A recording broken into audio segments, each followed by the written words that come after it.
vecteur qu'est un moustique. C'est un moustique qui pique le jour.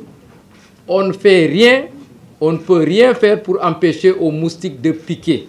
Ce qu'on peut faire, c'est d'éveiller les consciences par rapport à la maladie et quand elle sévit. N'oubliez pas qu'il y a un programme national de lutte contre le palu qui est là, qui fait des spots, qui distribue des moustiquaires, qui demande donc une sensibilisation autour du moustique. Et c'est pratiquement le même moustique. Ce sont les mêmes mesures qui sont prises en compte dans le cadre de la lutte contre le palu, qui sont prises en compte dans le cadre de la lutte contre la dengue.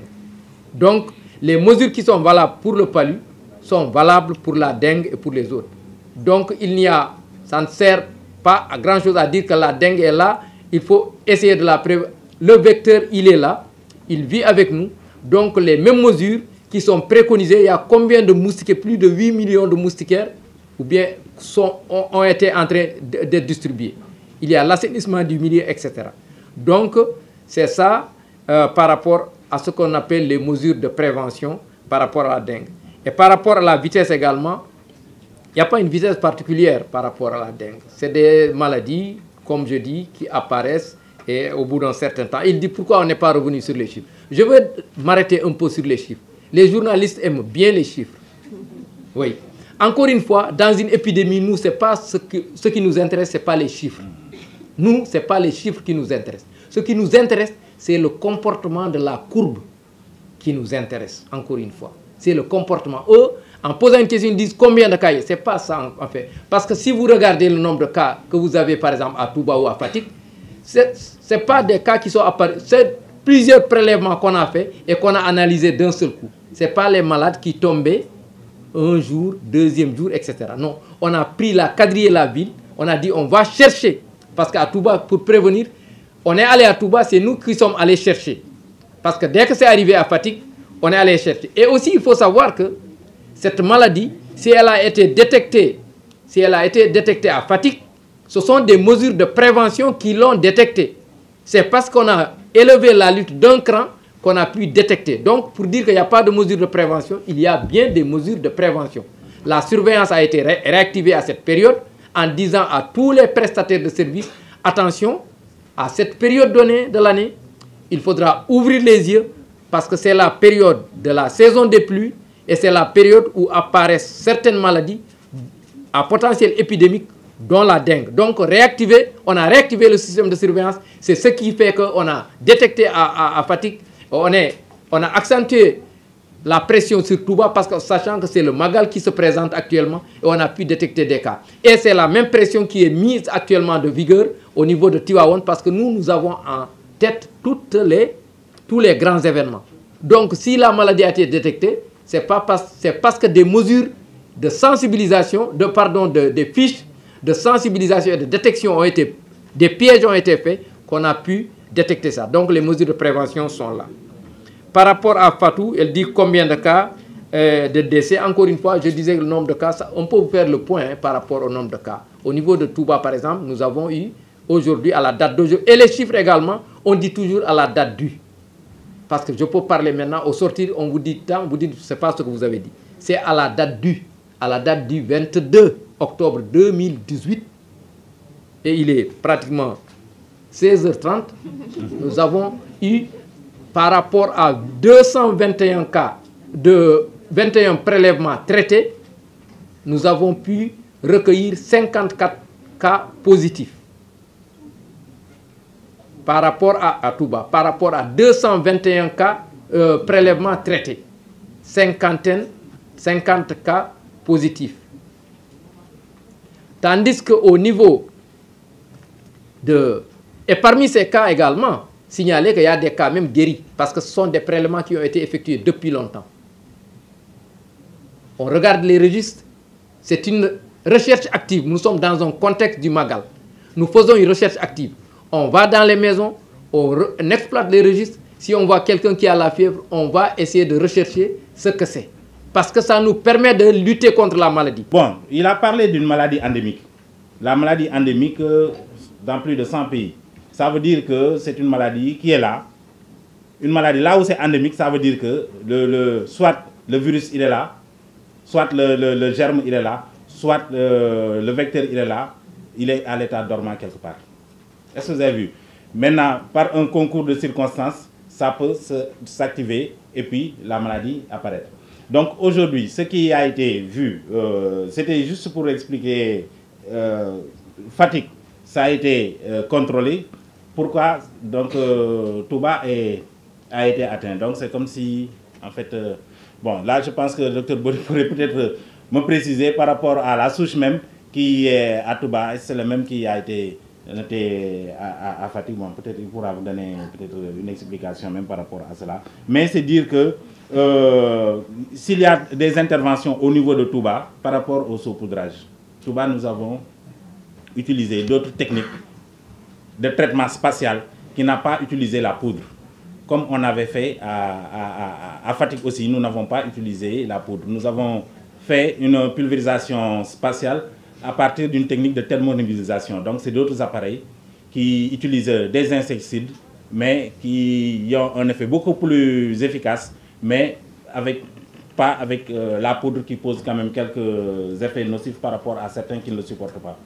Donc, mais c'est le traitement spatial et entamé à Touba, et ça se poursuit jusqu'au niveau après le Magal. Il y a M. Malik Sek, hein, je pense que de Sénégal, il a parlé de... est-ce qu'on ne pulvérise plus dans les villes, hein? Il est pas là? Il est là.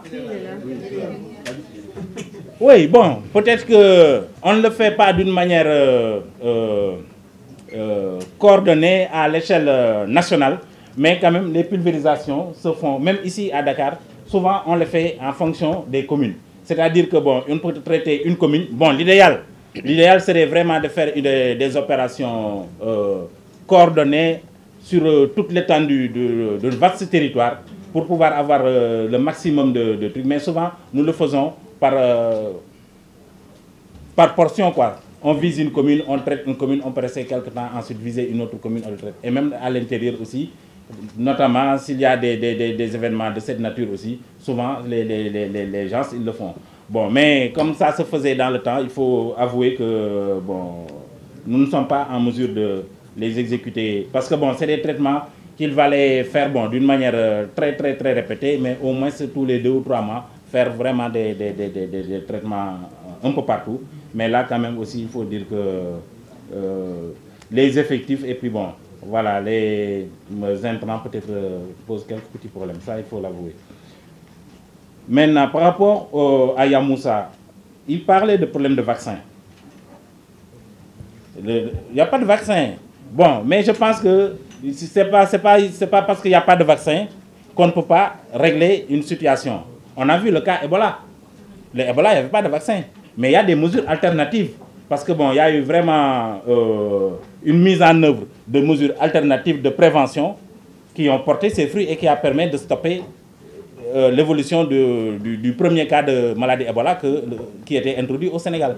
Donc là aussi, c'est la même chose. Il n'y a pas de vaccin, mais aussi avec des mesures comportementales sur le plan au niveau de l'hygiène individuelle et collective, on peut parvenir à contrôler parfaitement la maladie, comme ça a été le cas actuellement à Fatigue. Bon, nous espérons que ça ne va pas se réveiller. Le directeur de la prévention a fait l'historique de la dengue au Sénégal. Depuis les années 70, la dengue est là. Donc, ce n'est pas une chose nouvelle pour le Sénégal. Et c'est bien connu. Et c'est parce qu'aussi, on a un système de surveillance performant qu'on a détecté tôt. Et c'est ici le lieu de le rappeler. Au Sénégal, le premier cas de dengue a été trouvé par le système. Ça, c'est une prouesse. Je pense qu'il faudra bien le signaler. C'est le premier cas qui a été diagnostiqué par le système. Ça veut dire quoi? Notre système est performant. Quand le cas s'est déclaré à Fatigue, on a fait un recul depuis le mois de juin. Et tous les cas suspects de dengue ont été allés retrouver dans le registre et on a fait des prélèvements. Il se trouvait que ce cas-là était le premier cas au Sénégal. Donc je pense que c'est une prouesse en tout cas qu'il faudra saluer pour dire que le système de surveillance fonctionne et marche très bien. Ceci étant dit, par rapport aussi à cette maladie, Au Sénégal, on a très bien géré les épidémies de dengue. Et cette épidémie ne sera pas encore une exception. La preuve, on a eu à mener des actions au niveau de Fatick et les résultats ont été probants. Si aujourd'hui vous êtes là, c'est parce que encore dans la communication, on veut partager avec vous les journalistes pour que dans le cadre de la connaissance de cette maladie, que les gens puissent dédramatiser.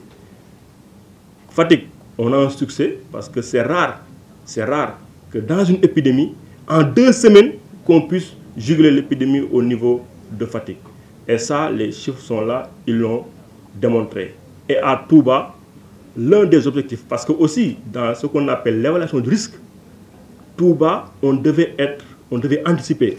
Parce que si on s'attendait à ce que les cas se déclarent pour qu'on soit en retard, ce serait catastrophique. Aujourd'hui, les cas de Touba ont été anticipés. Et le directeur est venu sur ça. On est en train de faire la recherche active des cas. Il faut qu'on comprenne cette notion. Cette notion, ça veut dire quoi? Tous les cas qui sont passés au niveau des structures, qui répondent à ce qu'on appelle à la définition de cas, on va dans les foyers, même s'ils sont guéris, et là aussi il faut le dire, aller interroger les cas de dengue de Fatick. Ils sont tous guéris.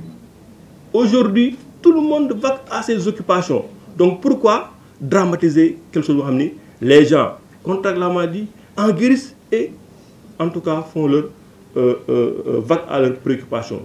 À Touba, l'un des objectifs, c'était d'assurer un pèlerinage serein pour l'ensemble des pèlerins. C'est pour cela qu'on a déployé un dispositif exceptionnel pour faire au maximum réduire la densité du vecteur au niveau de Touba. Et le service d'hygiène, depuis le 17 en tout cas, et donc depuis le 8 septembre, du octobre, et a commencé ce qu'on appelle les opérations de saupoudrage. Donc dans le cadre de la dengue, il y a les mesures de lutte collective, ce que le service d'hygiène fait de façon exceptionnelle, mais aussi il y a les mesures de lutte individuelles. Et ça, je pense que par rapport aux résultats qu'on a eu à Fatick,